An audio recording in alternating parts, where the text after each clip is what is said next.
Hi, yeah. So again, thank you so much for this evening, and your responses have been really, really great, which I have to say I was not entirely expecting. So it was nice. Since the beginning of February 2019, I've been working to wake up the people on the fact that we have one of the biggest crises that Earth has ever faced and humanity has ever faced, hanging over our heads, playing out in front of our eyes. And I think today, hearing your responses showed me is that that worked. We've now woken up. What you're saying is great, but I cannot stress the importance that we need to turn what we're saying into action. Like, as I said in the question, targets have been set, things have been said for years and years and years, but now is the time that we really have to turn this into tangible action. Scotland is it's not one of the highest emitting countries at all, as you've said, per what CO2 we send out into the world, but per capita we're really high. We're higher than China, which a lot of people seem surprised at.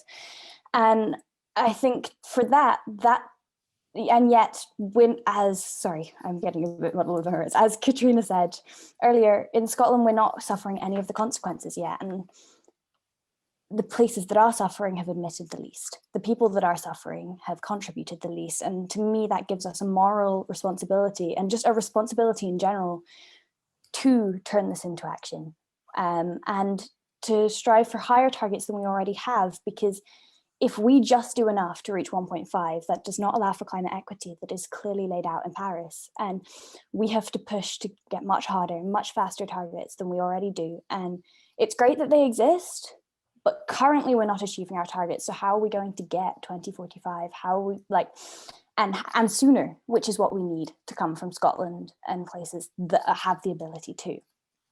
At a few points this evening, it was suggested that it was our responsibility as young people to ensure that this will play out and put pressure on you guys and make change with teachers and things like that. And I'd just like to add on a personal note, activism and what we do is amazing, but it's incredibly draining and incredibly depressing and tiring. And I don't feel like it's fair for that responsibility to be on teenagers trying to live their lives. That responsibility should be on you guys who are now in the biggest position with the most ability to make the change.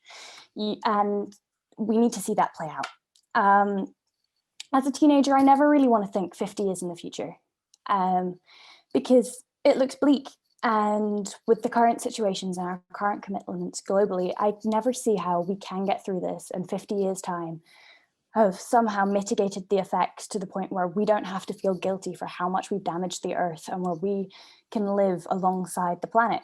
And this conversation has filled me with the hope that maybe we can, but as we always say, hope is never enough. So this year with COP26, it's an essential opportunity for us to make change. And sorry, I'm getting a bit muddled. And that makes this year essential and this election essential and the results of this. So yes, we will not go anywhere and we will put pressure on you guys to do what you need to do, but that shouldn't be our responsibility. And we're not going anywhere, but please do fill us with hope again and make the world less bleak for the future.